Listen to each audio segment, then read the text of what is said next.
Sally, it's very brave of you to come in and see us today. It's a very public thing to do. What was your motivation for doing this? Well, there's no doubt about it that going through a divorce is a very stressful and anxiety-provoking situation to find yourself in. It's right up there on that list of adverse, stressful life events. So I just wanted to allay some people's fears that might be going through similar experience to what I did, and just to give some tips and strategies to help with that throughout the process. To start with, I found it all very daunting.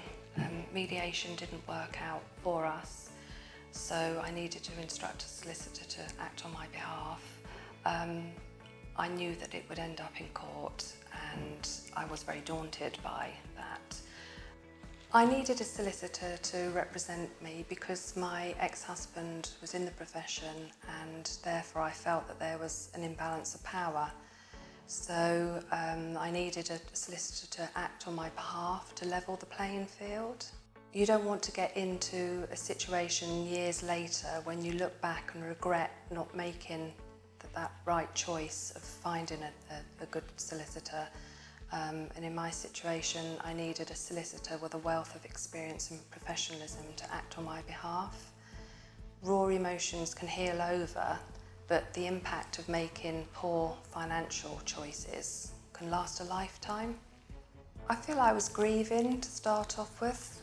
Divorce is a loss, and you do grieve, and everyone grieves in their own way.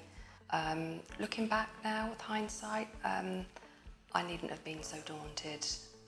My solicitor represented me well in court.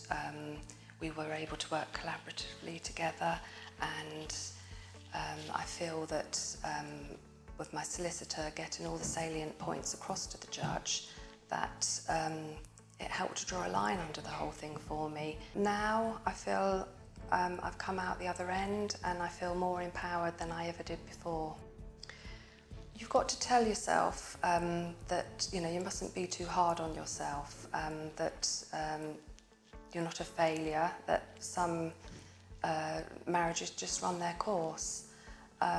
It's very important to look after yourself. It's important to try and get a good night's sleep, to eat healthily, to engage in pleasurable activities, to exercise. It's important to recognise that there will be good days, there will be bad days. Some days will be worse than others. And on those days, it's a good idea to have things prepared when you find yourself on your own to help you through those bad days. So for me, it may have been having some good books to read, having my favourite TV programmes on my Sky Planner lined up ready to watch. Take one day at a time, get organised, make notes, summarise, work out what you need financially in the future, because if you make the wrong decisions now, that could have a financial lasting impact.